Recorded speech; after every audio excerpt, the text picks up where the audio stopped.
The Lord is my salvation.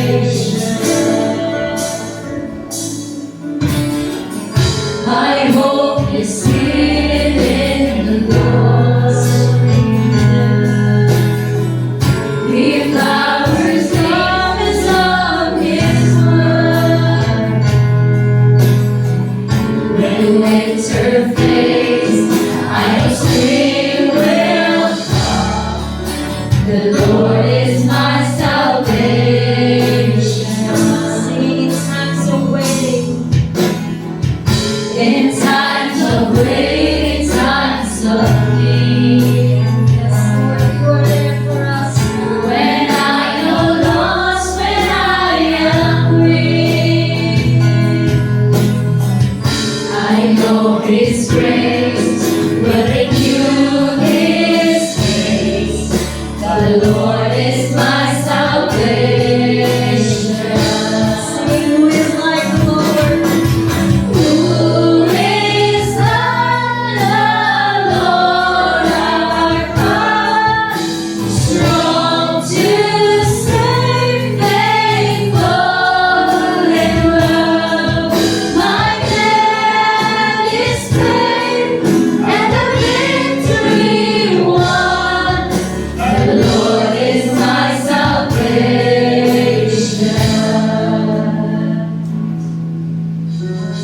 And when I reach my final day, He will not leave me in the shade, but I will rise. He will call me home. The Lord is my salvation.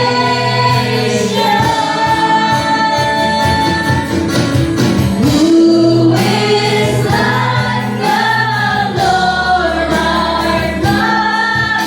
Strong to save, faithful in love. My debt is paid, and the victory won. The Lord is my salvation. Glory be to God the Father. Glory be to God the Son.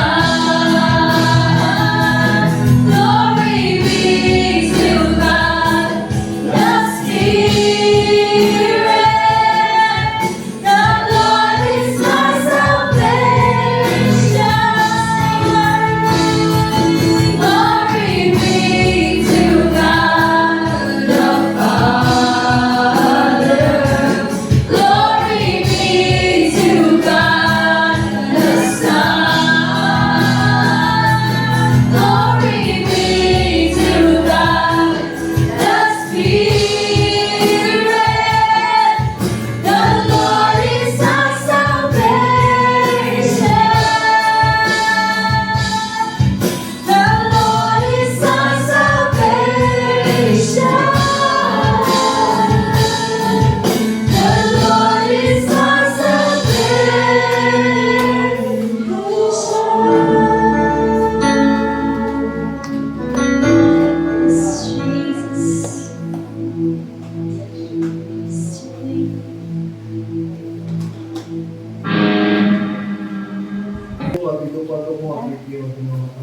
Daghang kayo salamat, Lord, na nakabaton ni Diyos sa man mo, God. Indeed, yet not I, but through Christ in me alone.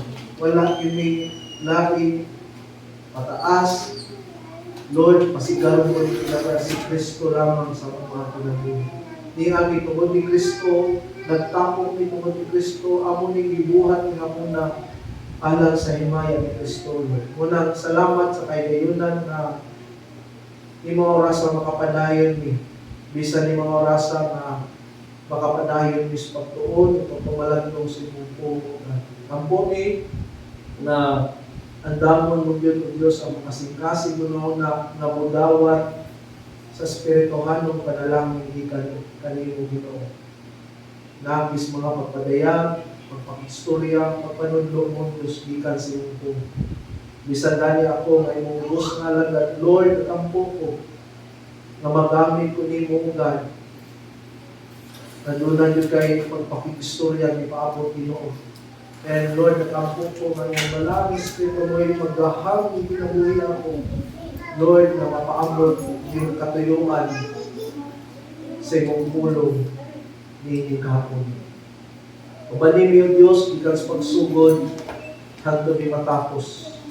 So, sabi ka na ulang kalabusan na ng buong binaya ng tanan, pag-iwan lamang dito sa pangalan ng Panginoon Jesus. Amen. I don't know, kailan mo ako ni na-post last Sunday, kaming tawana, Ravi Zacharias. Ravi Zacharias is a well-known apologist na I think last panahon sa pandemic, mga time na namatay siya. And later on, namatay siya dito ko ito ng lugwa iyang mga hidden agenda.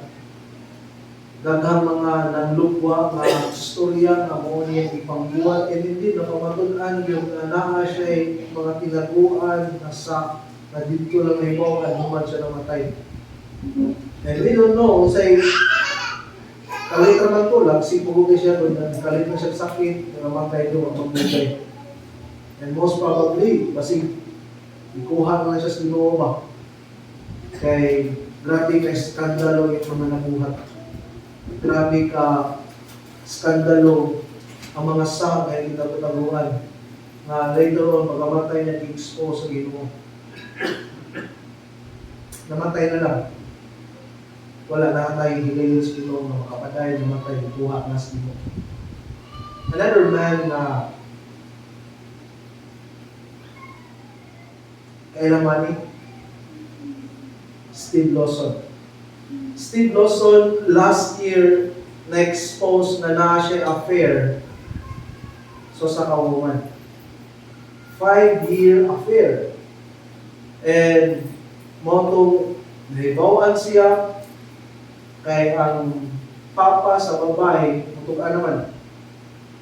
Motong daghan kay mga ministry nga napiktaran tungod kaniniya. Usa na ang eskwelahan ni John MacArthur. And even ang mga ministry na connected po ang church na hindi pastoran nga nabot sa point nga wala na siya giangkon nga pastor. Tungod sa grabe kay iskandalo na iyang nabuhat. There's a thing, just this week, I think mga 6 months or 7 months gikan sa pagka-expose, karon lang nga week, ni-confess siya publicly. And iyang giangkon ang iyang mga nabuhat na sa and nag-seek siya counseling, church siya balik, back to normal ang iyang kinabuhi. And kinabuhi siya as everyday Sunday simba siya, and after anak night, mga counselors na nag-counsel niya. He confessed publicly, yagpo niya, he confessed siya sa asawa, he confessed siya sa mga anak, and giangko niya na ang consequence niya na buwan na sa iya nalingdan po hungtong na mamatay siya. Pero man siya ni-confess, I think, nakakapay sa mga puruhan na makabalik sa ministry, sa church, bago nga church na iyan din simbahan. Kaya nakakonect din siya. And pinitawa na grabe ka-gifted. Kaya grabe mo kalaw sa Ginoo. Pero naku, sa pagpakasa. Pero sa thing, wala ka patiya sa Ginoo. Nakahinosol, and I think nagkaan ko yung igayon sa Ginoo. Pero sa thing, dua ka tao nakasa, alagan sa Ginoo, ang usa, wala hatay din, patay na lang. Ang usa, nakahinosol, itagaan ang igayon. And actually, nagbasa ko sa mga comment lipay ng mga tao na nag-confess niya. Tungkol kay, oo, hindi maabot sa mga tao, nag-confess niya. Public mo siya. Maalagan sa inyo. Si Rabi nang inabuhi niya sa for how many years, naliguang na lang, dapat sa punto magipatay na siya sa Ginoo. Steve Lawson, nang inabuhi sa sala for 5 years, gibuhi siya sa Ginoo. Kung kitagaan sa diin na makasugod pa po.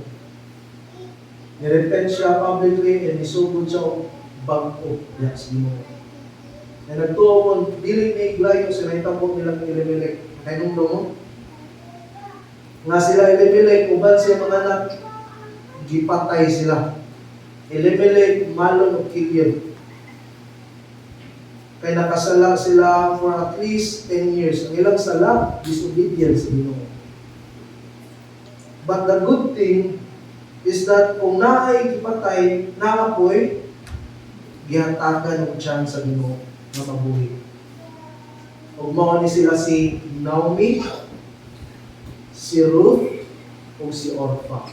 Naay gipatay, naay gibuhi. Buta na pwede ito sila patyos Ginoo.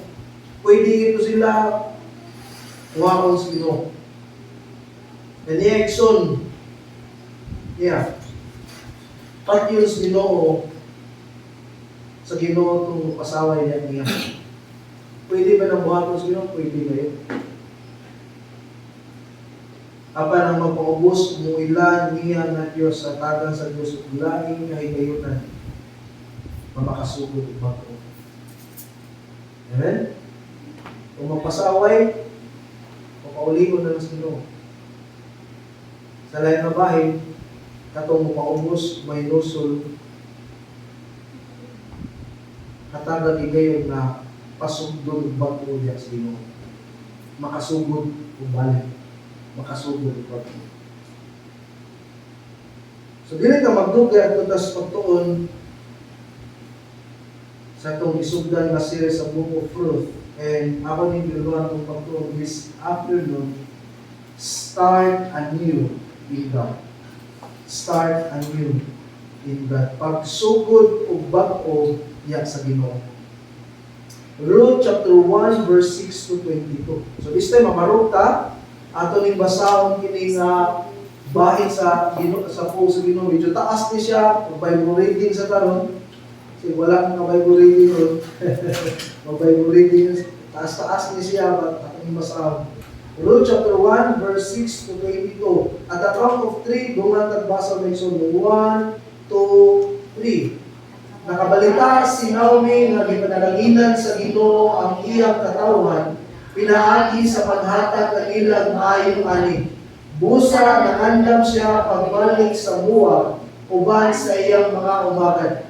Nilakaw siya uban kanila balik sa Juda, apan samtang nalakaw sila, si Naomi mingon sa iyang mga umagan. Pamauli kamo sa inyo, tipon kamo sa inyong mga inahan. Hinawat unta nga panalanginan kamo sa Ginoo, sama nga kamo maayo kanako ngadto mga nangamatay. O itubot unta sa Ginoo nga maminyo kamo kung magsab o makabaton kamo kanimalay. Mihalok si Naomi kanila o nanamilit. Apan mihilak sila sa makusog o mingon kaniya. Dili kami mupauli, mukuyo kami kanimo ngadto sa imong katawan. Unya itubag si Naomi, kinahanglan nga mapauli kamo mga anak, nganong mukuyo mo kamo kanako. Makabaton pa ba ako mga anak aron inyong mabana? Pamauli kamo kay igulang na ako ug dili na maminyo pausab. Apan bisag maminyo pa ako pausab, karon gabi una ko mga anak ug mga lalaki, magpaabot na kamo nga mudan ko sila aron kamo maminyo kanila. Makatuong ba anak kaninyo sa pagminyo sa lain? Mga anak, nasayad kamo nga dili ka na kahimo. Nasuko kanako ang Ginoo nga luoy ako pag-ayo kaninyo. Niining tumura, mihilak na usab sila sa makusog. Unya si Orpha mihalok siyang ugangan o nanabilit o pipauli siyang katawan. Apan si Ruth wala kay biya kang Naomi. Unya si Naomi mingon kang Ruth. Ang imong bilas mipauli na sa iyang katawan o sa iyang Dios. Lakaw uyong kaniya. Apan mitubag si Ruth, ayaw ako agdaha pagbiya kanimo, ayaw ako pugi sa pagkuyog kanimo. Bisan asa ka mo kaingon kukuyo gayud ako. Bisan asa ka mo kuyo adto sa ako kuyo. Ang imong katawan mahimong akong katawan ug ang imong Dios mahimong akong Dios. Bisan asa ka mamatay adto sa ako mamatay ug gilubong. Mayaguman ko ta ang labing makalinisan masilot sa Ginoo kung tugutan ko ang bisan unsa nga magbulag kanatong gawas sa kamatayon. Nakita ni Naomi nga mukuyog gayud si Ruth kaniya busa wala ka siya mudugang og sulti.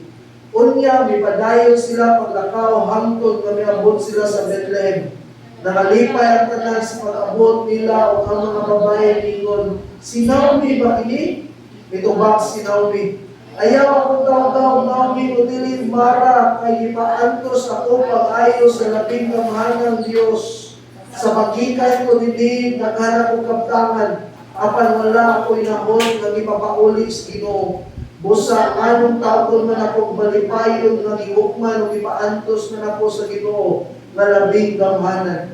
Ingon niya na ang pagbalik ni Naomi gikan sa Moab uban siya umagan nga si Ruth na taga Moab. Niabot sila sa Bethlehem sa pagsugod sa tingani sa Sibada. Magapanglingkod ang Igsoon, magapanalangin ng Ginoo.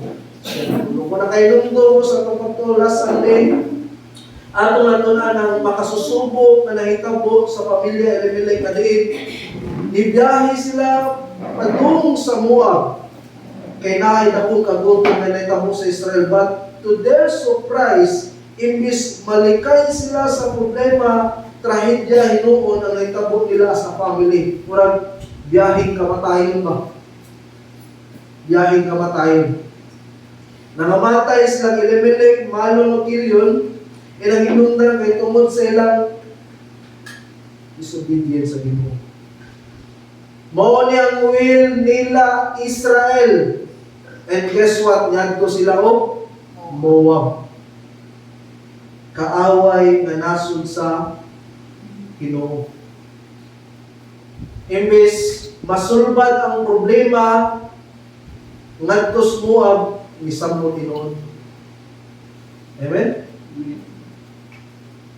And ang inabuhi sila in disobedience sa Ginoo for at least 10 years. 10 years. Namatay ang tulong ka lalaki, guess what? Nakubli din sila. Yan, paluyon nito, nagkipaw mo kinsa? Hindi mo. Pwede mo na buhat ng sino? Pwede na buhat ng sino. Kung magsinong pa ka na yun. Kung mamilabuhin sa kung unsay kabubutol sa Ginoo dihangin mo, anak ka. Ayaw supaka ang iya kabubutol sa iyong ginabuhin. But the good part is, si Naomi, Ruth, Orpha, wala sila mapil sa mga kastigo sa Ginoo. Mo niya ang atong focus sa itong pagtukol karon. So this afternoon, atong fokusan sa pagtuon ang verse 6 to verse 22, ngani sa chapter 1. And this afternoon, naay upat ka bahin, upat ka sin. Kini nga story ni upat ka sin. Ngani nga magtudlo nato kung saan pagsugod ug bag-o diha sa Ginoo.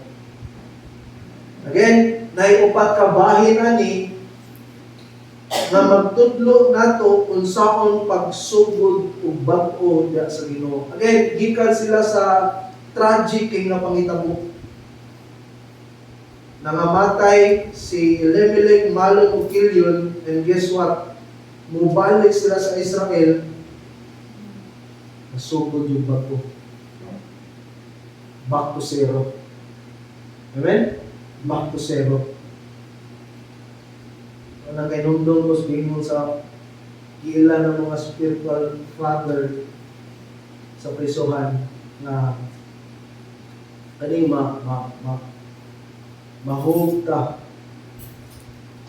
or matagap ka sa profesohan mong kinabuhi. In-action niyo mo tungas sa pagbalik, tungason na yun kayo.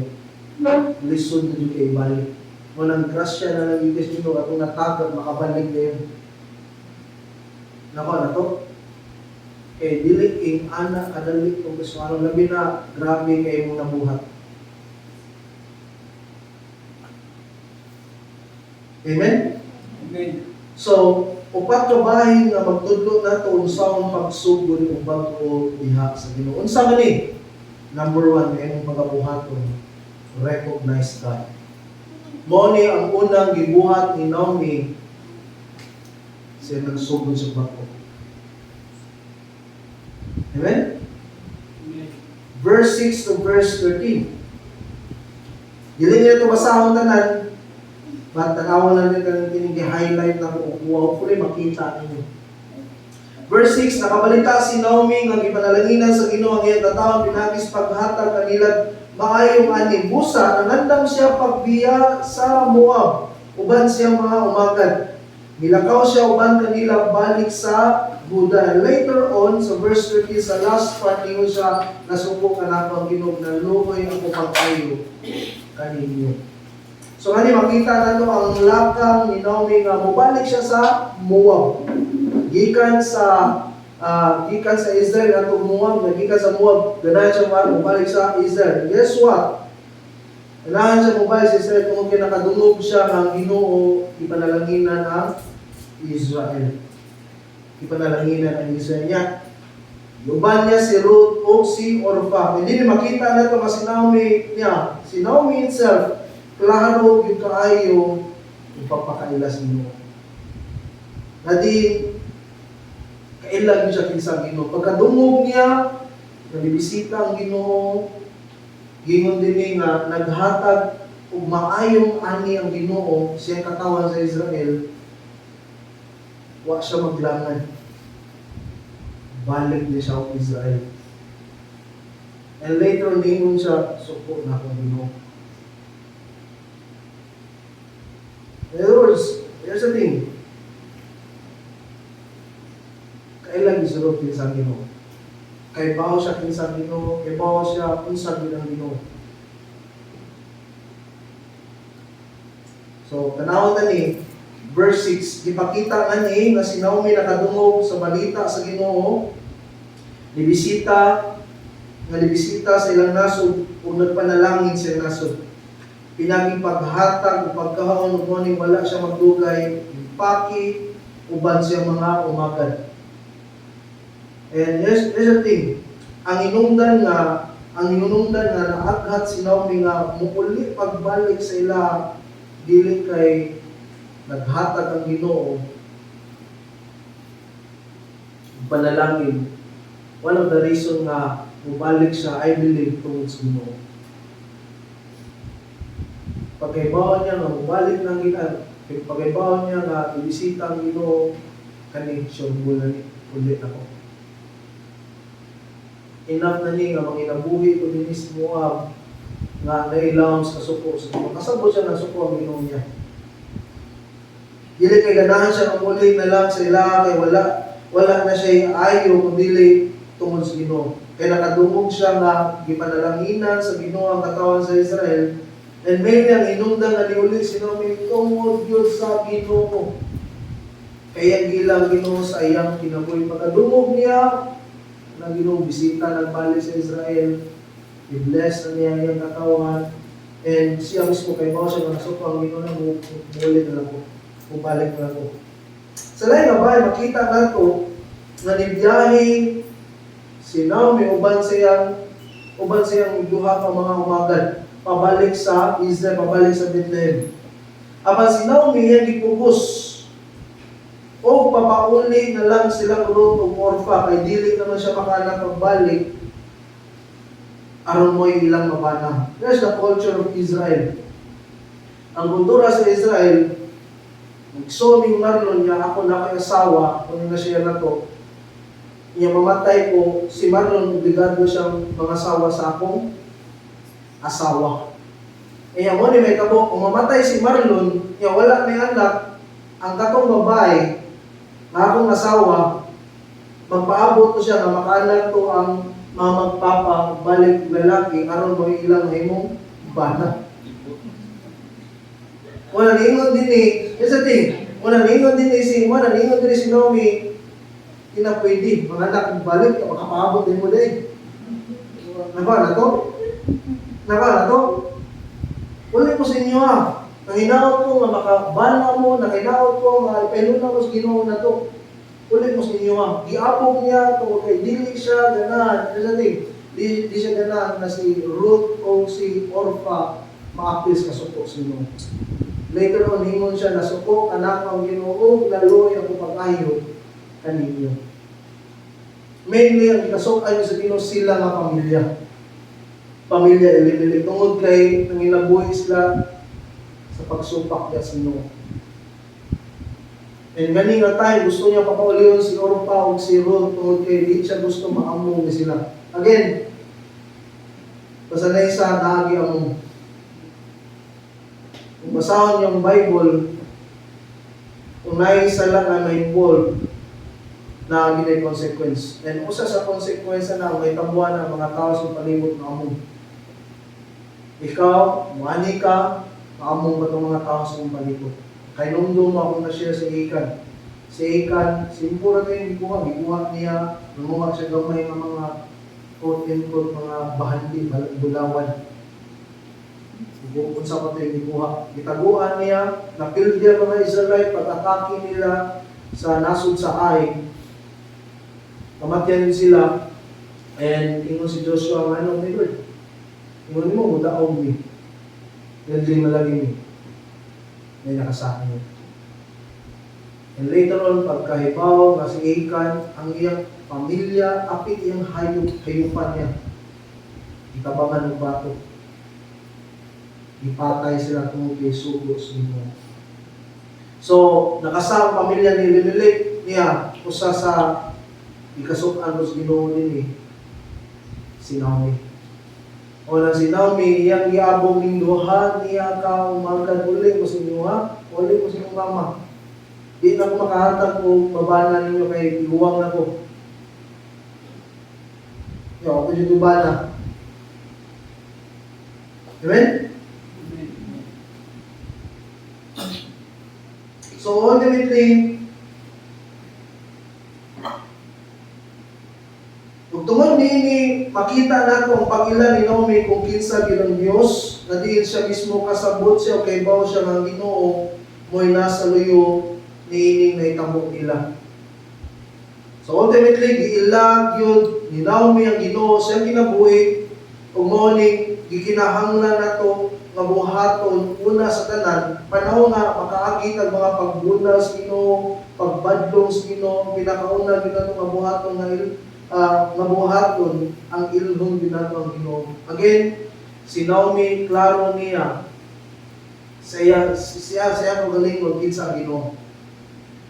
Mo nang pagadungog niya nga bisita ang Ginoo sa nasod wa siya ilangan uli sa sila kay bawo sa kinsa ang Ginoo. And kay bawo pud siya kung sa iyang kahintang at ubangan sa Ginoo suko ang Ginoo niya.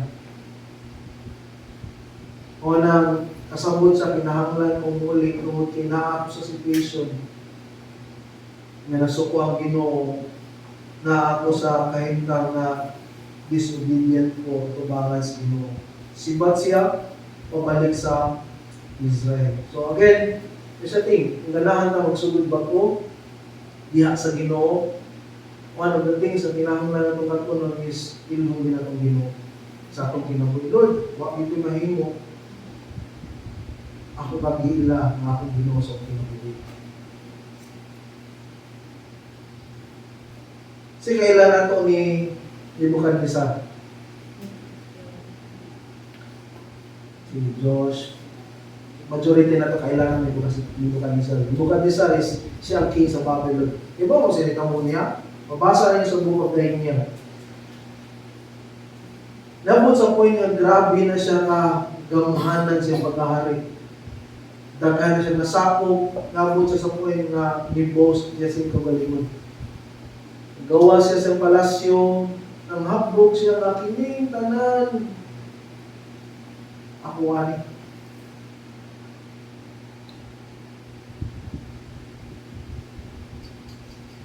Gamhanan ko.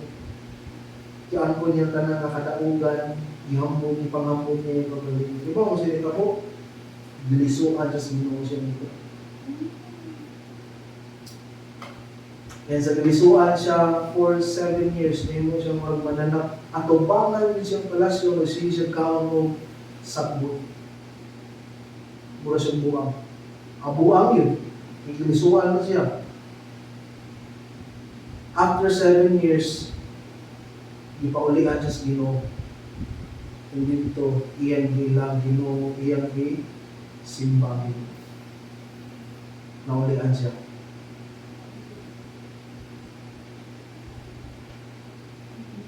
Si Nebuchadnezzar niagi og pagabuang una siya ilas Ginoo. Si Naomi niagi una og kamatay siyang pamilya og pagkapobre una siya niilas Ginoo.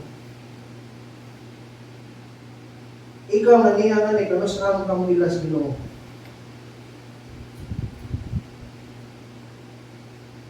Ganahan ka mabuang ka na kamuilan. O ganahan ka na naay kamatay o ubrihon ka sa Ginoo. Bisu-bisu ka sa Ginoo na kamuilan. Diba na yung mga ingana na instances na tugutan sa Ginoo mo sa mga kinabuhi aron yung kamuilan niya. Yung mo ni tabo ng Ruth naas ka sa kinabuhi nga disobedient kay karon ilan niya Ginoo. Nagungog niya nga nibisita ng Ginoo sa Israel, balik siya, kasabot siya, masuko ang Ginoo niya. Next, so kung nag-agi ka grabing pagsulay o kasakit o mga problema sa kinabuhi, ang pinakauna o ang naigid mo nga buhaton mo ang ilong mo ang Ginoo sa iyong kinabuhi. O gawas nini sabton sa Ginoo nga ang tanan nga nahitabo sa iyong kinabuhi, ilaw ka na sa pagbuot sa Ginoo sa iyong kinabuhi, aron ka mo ila ka niya. Amen? Aron ka mo ila niya. That's the first nagipaabot nini. I-recognize niyo ang Ginoo sa iyong kinabuhi. Kung ka mo sugod ng bago, recognize ka. There's the second nagitudlo nini. After ni mo i-recognize ang Ginoo, magbatong ka sincere ang commitment niya sa Ginoo. Verse 14 to verse 18. So ato lang yung basahon yung mga highlight din eh. In verse 14, di mo din apan si Ruth, wala yun ubiyak ang Naomi.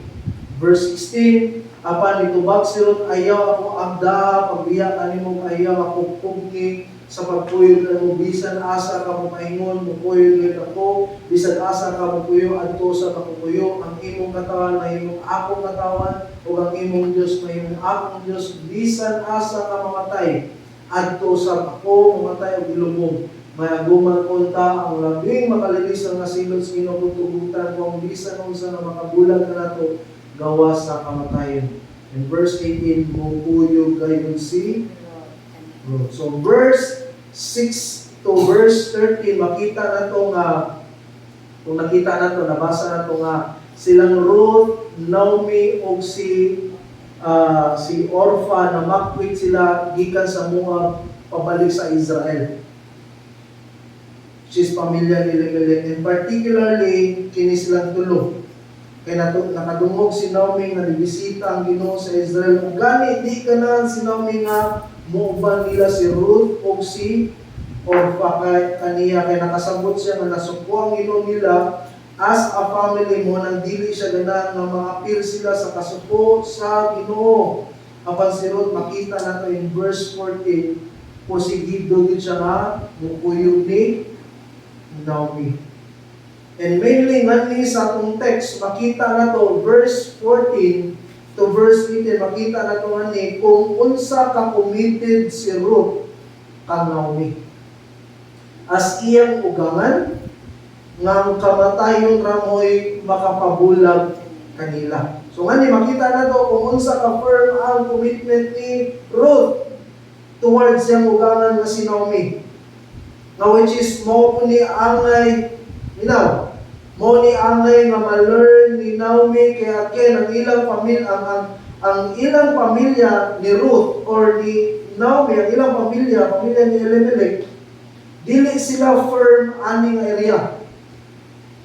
na imbis magpabilin sila sa Ginoo panahon sa kagutom sa Israel, nibiya inon sila adung sa muwang.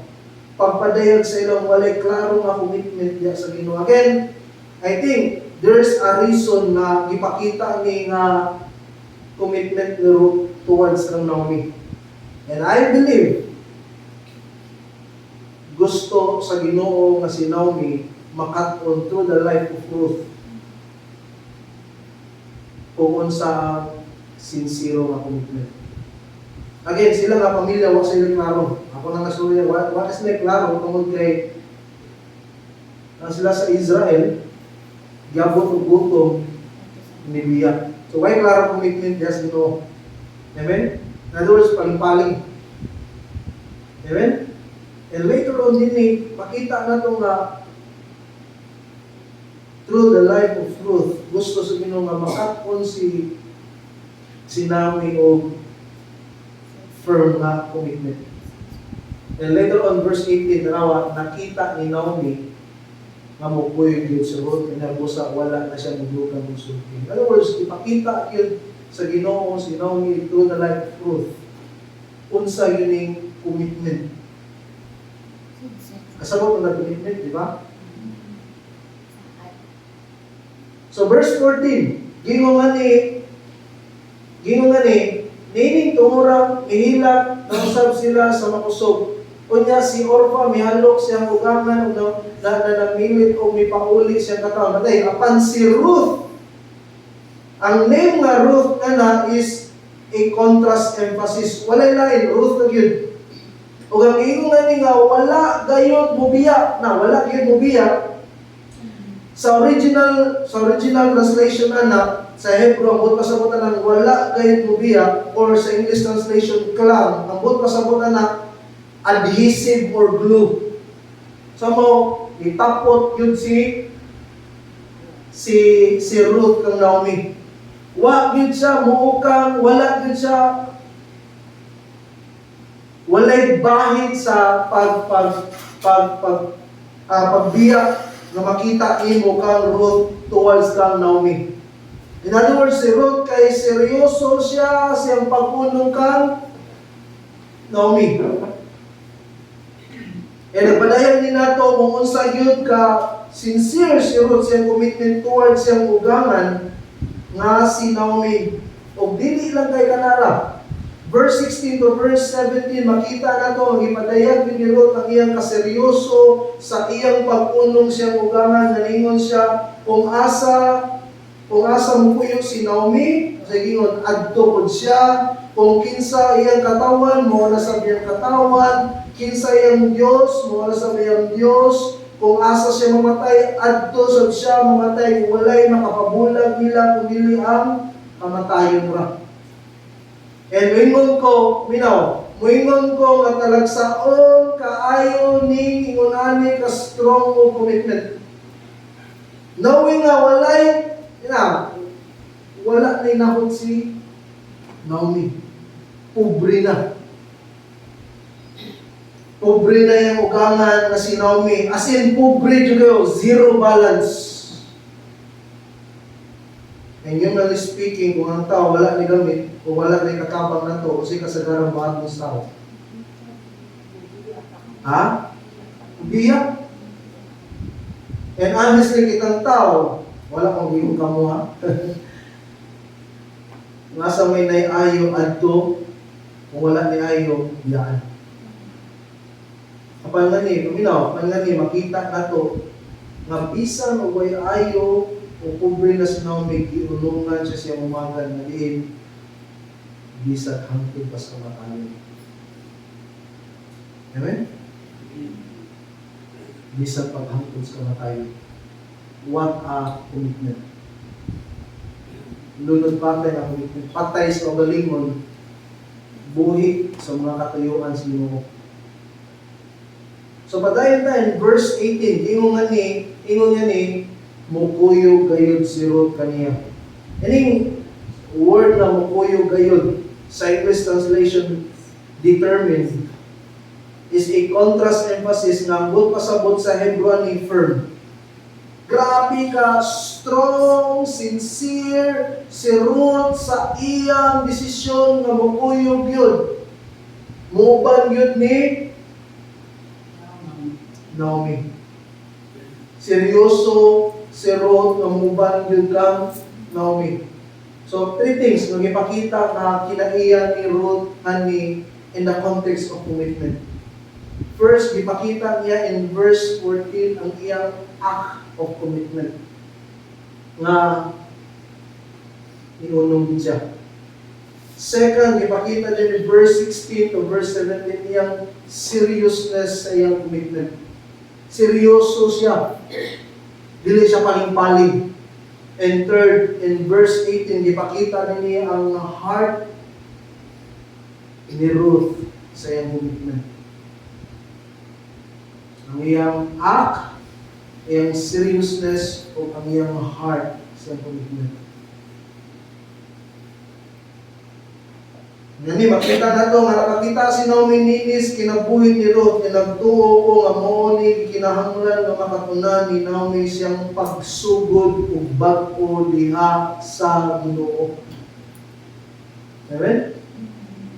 And speaking of commitment, kisay best na ito ang modelan eh.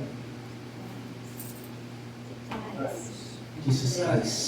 And I believe, nagtuo ko nga, kining commitment, kining ka-strong na commitment ni Ruth, niluta ni kang Ginoong Kristo. Nakuha na to? O nakainomdom mo nga si Ruth, siya ang pinakalula-lulahan ni Jesus Christ.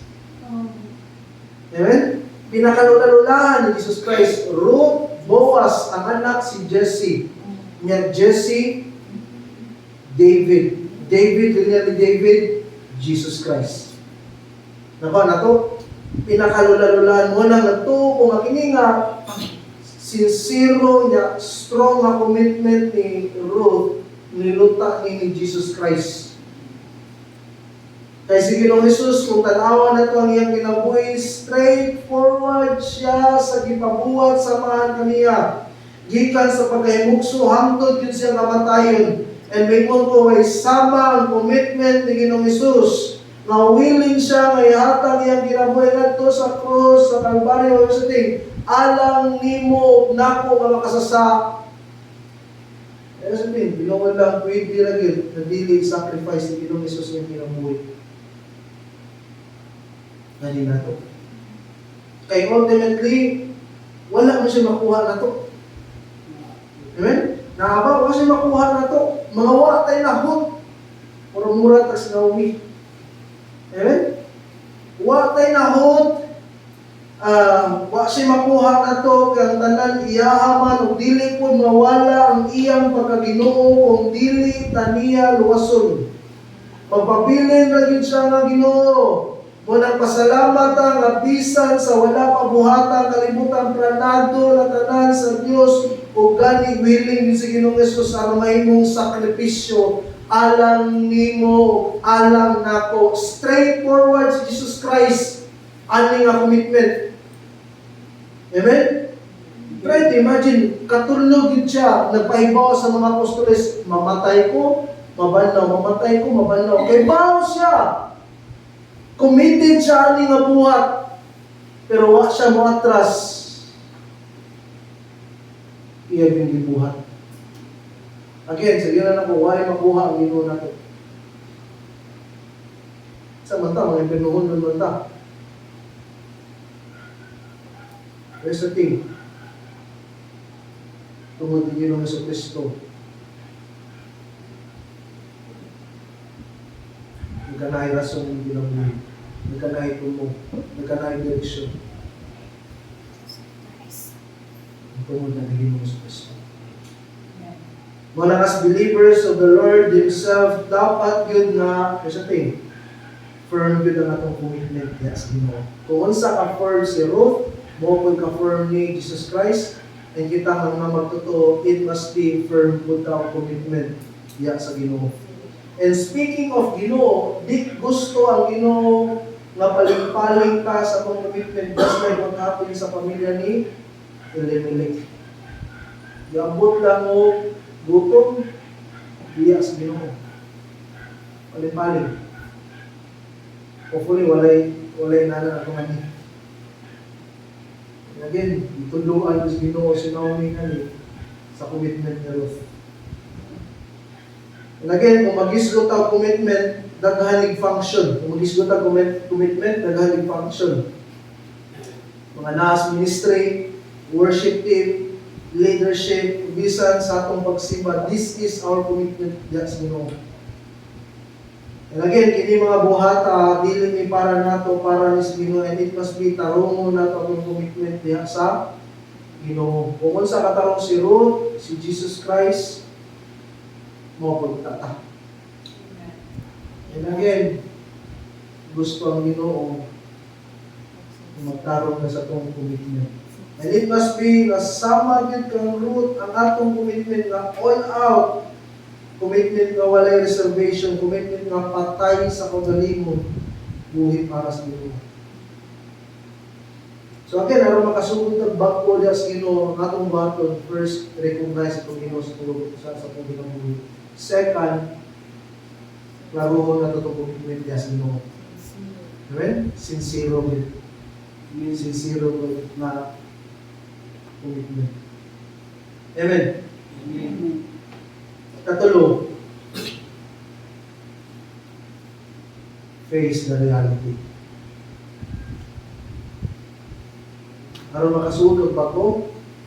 Aron dili ka back out, tubanga ang sa reality. Kung mo gibuhat ni Naomi, giatubang nila ang realidad sa nahitabo nila.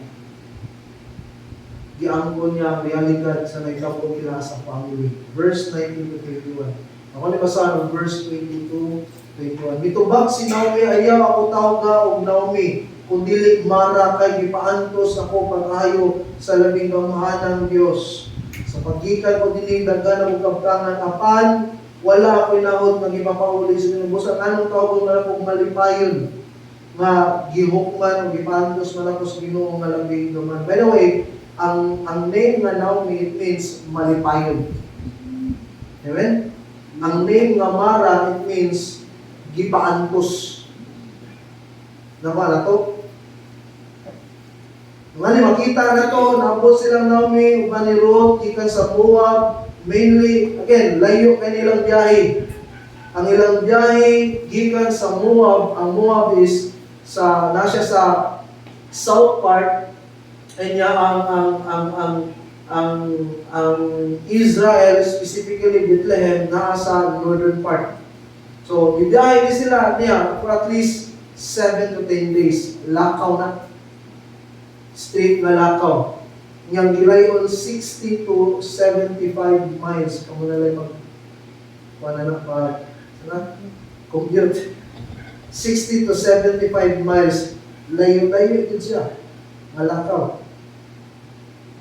Pero pagkabot nila niya, gisuga sila sa masipang pakpak. Alas, Naomi, nabot. Naaday tabi na naitabo.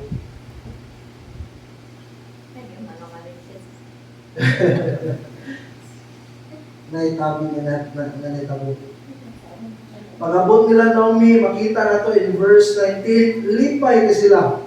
Pero si Naomi in verse 20, makita na to nga she honestly accept niya the reality nga dili na siya ang itawag Naomi. Ang angay niya, Mara. Amen? Naomi, malipayon. Mara, kipaantos. Anong gusto mo siya magpatawag Mara? Kay gaybaw siya ng ilang kahimtang, ipaantos, isilutan sila, giukman sila sa Ginoo tungkol sa ilang pag-disobey sa Ginoo. Iyang giatubang ni nga realidad.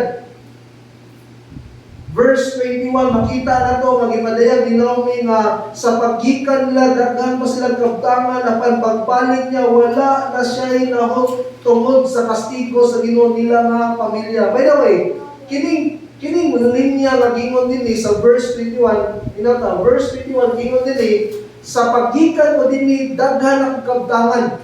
Sa Hebron ni focus emphasis siya nga daghan sila kabtangan, tinuon na nga daghan sila kabtangan. Apang wala ako'y nahot, nagipapahuli sa Ginoo. In other words, nibiya sila gikan sa Israel, they are full. Pagbalik nila, empty na. Okay ba, mo gisinagbuhatan nila? Ginoo. Full pagbiya, pag-uli, empty. As in, empty yun. So, may si Naomi, nanig, akseptar yun niya ang realidad na kisilutan yun sila sa Ginoo.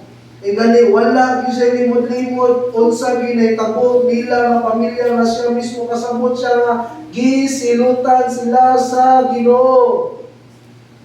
Now, this is also true kanato nga din kung unsa may mga moabot sa atong mga kinabuhi niya. Unsa may moabot sa atong mga kinabuhi, kinahanglan makapunta mo atubang sa realidad.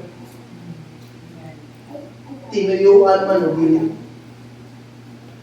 Kini nahitabo nila Naomi, tinuyuan nila. Inya kay tinuyuan man, kung sila nahitabo, ihaning sila. Napa na to? Unsay imong itanong mo, o imong anihon mo. Tinuyuan nila mo nang ni slash family. Pero kung dili man ganit tinuyuan, inya nahitabo ang dili angay mahitabo kusugod pagod sa dili atubangan na kay naa na ano man na. Dili pwede nga imong ilaro nimong pagalingon kaya at the end of the day ikaw rin magsuffer. Apan kung atubangon dili mo ang sa reality nung dumi nga naay Ginoo nga andam mutabang atubanga. Sama ni Ginoong Hesus. Si Ginoong Hesus, kay bawa siya, ang tumong siyang pagkatao, ang panginabuhay, ang kalong tumatayon. Kay bawa siya, 3 times, kay bawa siya na, hindi pa ibawa sa mga apostol, mamatay, mamatay. Kay bawa siya, iyang kapainan na nila, mamatay siya, yung nga bayad sa atong mga sakap. But guess what? Wala din musibog si Ginoong Hesus. Ani nga realidad dinon, iyanin kiatubang aron kita ang mga makasasama, makapatuloy ka pa sa iluan o kinabuhi, walay katapusan, and ultimately nilugwa ang mananaw si Ginoong Hesus sa pag-atubang niya. Ani nga realidad dito sa krus. Kung nakita sa kung ganahan ka makasugod o bago, ayaw ka na sa paggaling. Ayaw back out. Tubangan yun. Ganahan na makasugod o bago sa itong pagsunod sa Ginoo, bisan pa sa itong kapakyasan o mga kapait, nagyagyan, kinahanglan ng mga tubang sa realidad. Dili pwede, madili ni nato, tubangan ni nato. Gawa ko kami. Katibuo. So again, aron na makasugod, bago niya sa Ginoo, i-recognize itong Ginoo sa kong kinabuhi, magbaton tag sincero nga commitment niya sa Ginoo, katulo, atubangon ni mo ang reality. Kaupat. So magsugod kang bago, focus na ka sa imong pagsugod. Amen? Ingon si Paul nga forgetting what lies behind. Nakuha na to? Focus na. Verse 22. Ingon niya na ang paghibalik ni Naomi gikan sa mga uban siyang umagad na si Ruth na taga-Moab. Miabot sila sa Bethlehem sa pagsugod sa tingani sa Sibada. So ani adjustment mo may tabo nila na time. Guess what? Si Naomi, napa sila sa Israel, napa siya yung banaw iyang mga anak. Well off dato pa yun. Pero pag abot nila sa Moab, namatay yung mga anak, iyang bana, pagbalik niya, isa naman, balo na siya. Kailan mo balo? Widow. Balo na. Si Ruth, unsa man? Balo na po. Kaya pinaka-worst, pobre na silang duwa, pareha silang pobre. Adjustment upon adjustment. Nga naman, well off sila sa ilaha. So ang mga tao, ma-adjust na po nila, kaya pobre na silang duwa. Amen? So good yun, back to zero yun din sila. Amen? Amen. Pag-abot nila sa Israel, katauhan na sila sa Ginoo. Si Naomi Ruth, kay si Ruth, bago mo siya nakabigya sa Ginoo. Bago na silang lumulupyo sa Bethlehem, na nagpaabot sa panalangin sa Ginoo. Ultimately, gining nagsugod ka bago diyan sa Ginoo, dili ni anak kadali. Adjustment upon adjustment di may tabo.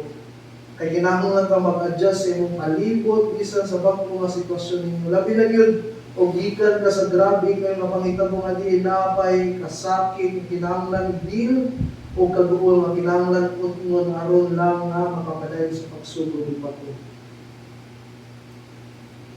Amen.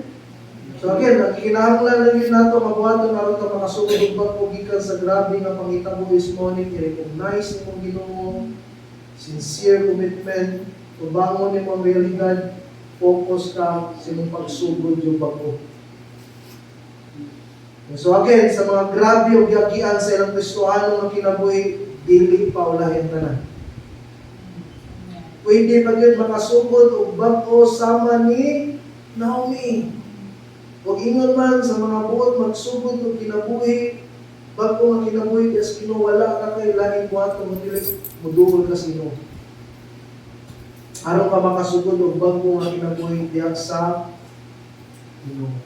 So sa lain nga bahin, o sa may ipagtudlo ani nga storya or ani nga story bahin sa Ginoo. Kay ultimately, this is not just all about Naomi. This is not just all about Ruth. This is all about God. Amen? Every story, kinahanglan, ang bida is dili ang character, it must be God Himself. Amen? So may makita na ito nga story, bahin sa Ginoo. Kaya nagpaluyo ang tanan, yung pagkita mo ni Naomi, magikan siya sa Moab, naabot sa Israel, nagpaluyo ani Ginoo man. Amen? Ginoo. So sabi makita na ito nga ni kabahin sa Ginoo. What are the truths about God in this story? First, God is a God who blesses. In verse 6, mabasa na ito ang Ginoo sa ginoo na ito. Di ba nalaginan niya yung katawan? Israel. Yatagan niya o pagkaon. Gikan sa napo, katuwing na gutom, nakadungog si Naomi nga ibisita ang Ginoo, kaya naghatag nila o pagkaon. Mura mo, wa malipay ng Ginoo panalangin. Wala mo kasuhin panalanginan. Dili malipayon doon. Amen? Kasi guess what? Tanawa, verse 6, nibisita ang Ginoo siya kabalingong katawan niya, gipanalaginan niya. Dili siya Ginoo nga patay, dili siya Ginoo nga murag boss nga Ginoo siya nga dili maghinanaw siya katawan. Second, makita na today that God is a God who visits His people. Verse 6, bisita ni siya dahil. Dili siya Ginoo nga alok siya katawan, ni Ginoo siya nga into relationship with siya katawan. Amen? Kaya basig niya ka din pertinan ni mong layo as Ginoo and nag-need ka kung bisita sa Ginoo. Sangkit na siya. Lord, tagbuha ako pagbalik. Lord, bisitahan ko, tag-iuhaw ko mo, Lord. Dili siya Ginoo nga alok. Ginoo siya nga buot di siya magrelasyon na to. Ganit buot siya na magigigugma idol na to. What else? God is a God who provides. Amen. So again, sige ka din niya, piki kasi ng budget. Yeah, kung ano yun, hindi mo provide. Amen? Dili magbuwang ang Ginoo, dili siya magiging mga Ginoo siya ng mga anak. Not just that, God is also sovereign. Again, verse 6, makita nato nga Ginoo bibisita ngadto sa Israel, ihatag ng pagkaon may nakapagat ni Ruth na upauli siya sa Israel.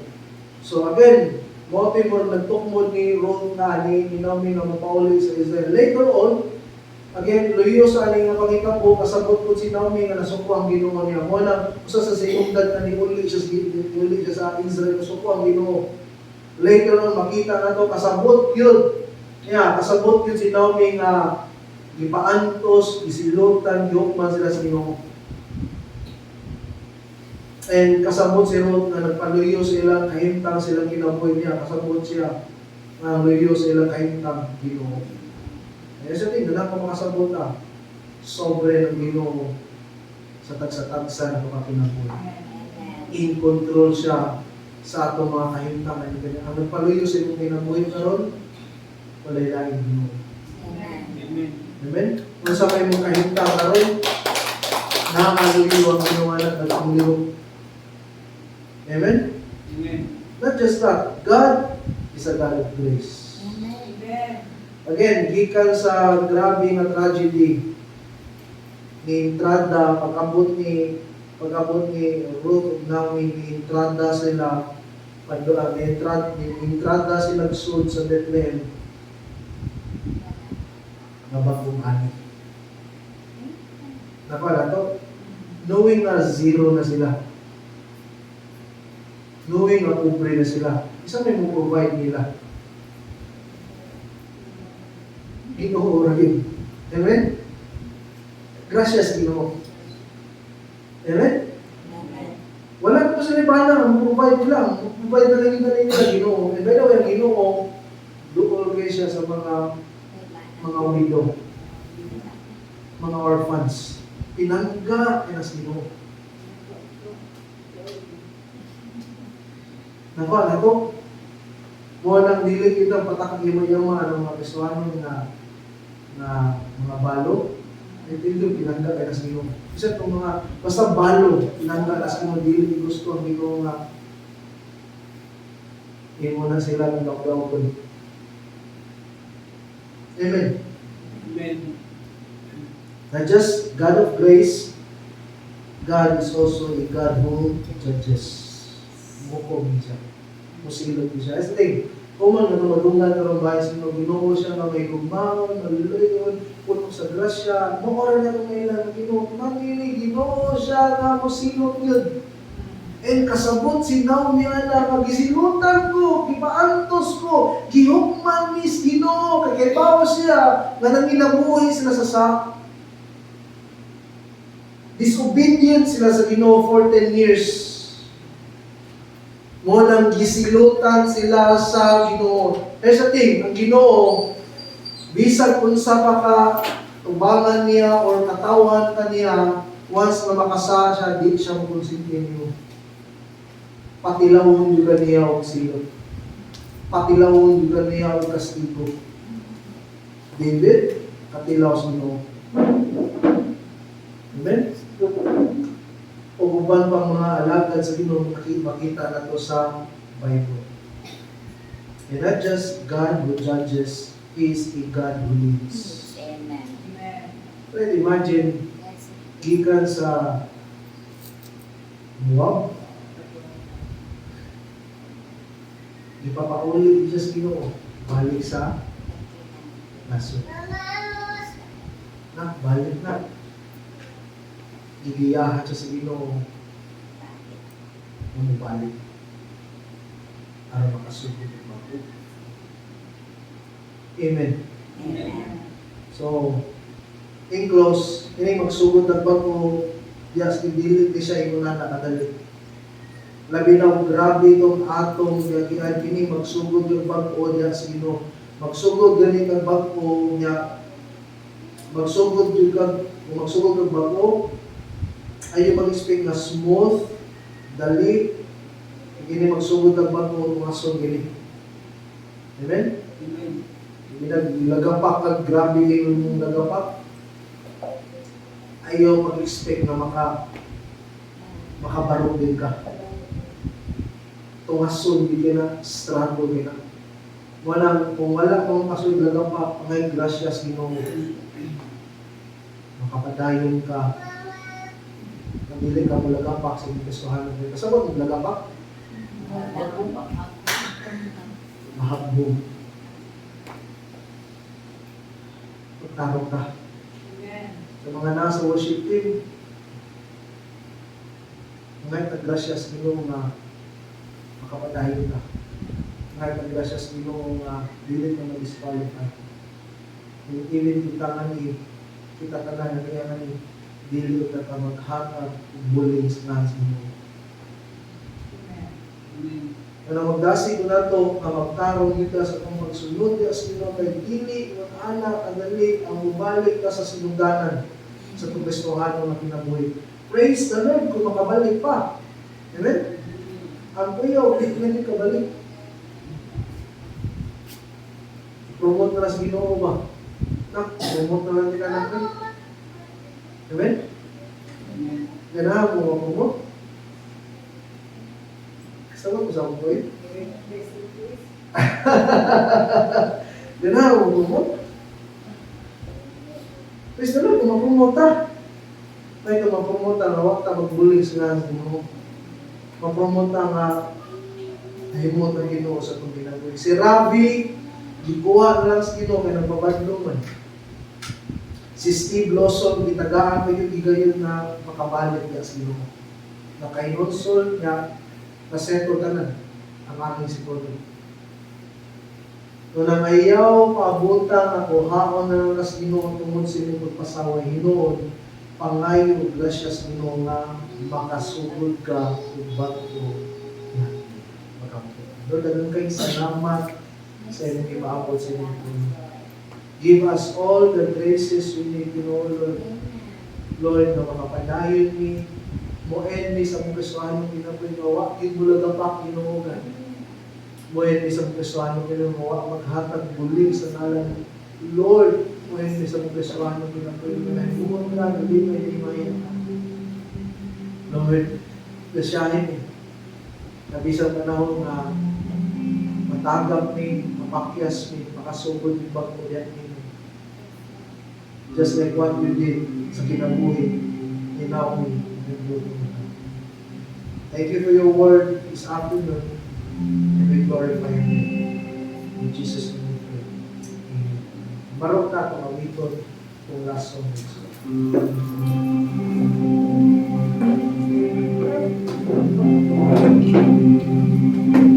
Salamat sa tulong sa Ginoo na tunggal. Bisan pa man sa atong mga naagian, God is really sovereign. And gitagaan kita niya kaalam, gitagaan ka niya chance na makasugod kita ibalik niya sa Ginoo. And this time we will just sing songs of praises sa atong Ginoo.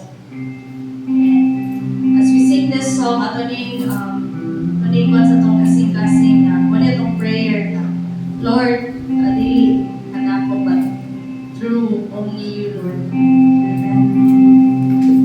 Yes, Jesus.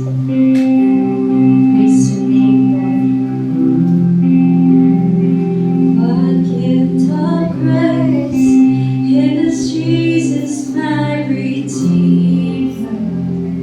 There is no more for heaven now to give. He is my joy, my righteousness and freedom, my steadfast love, my deep and boundless peace.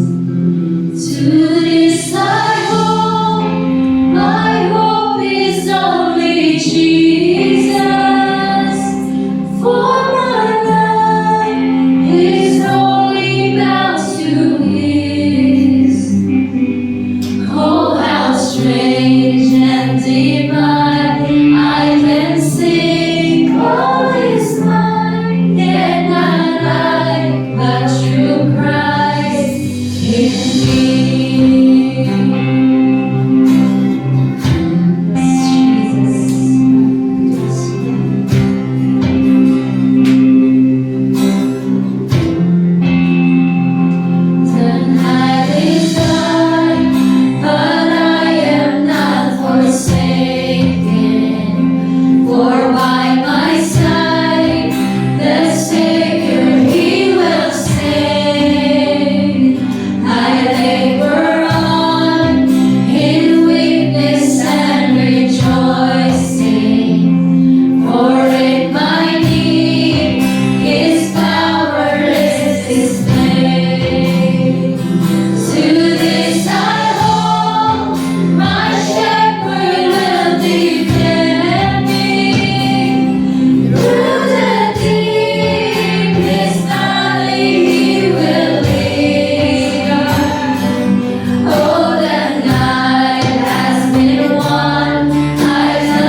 He has saved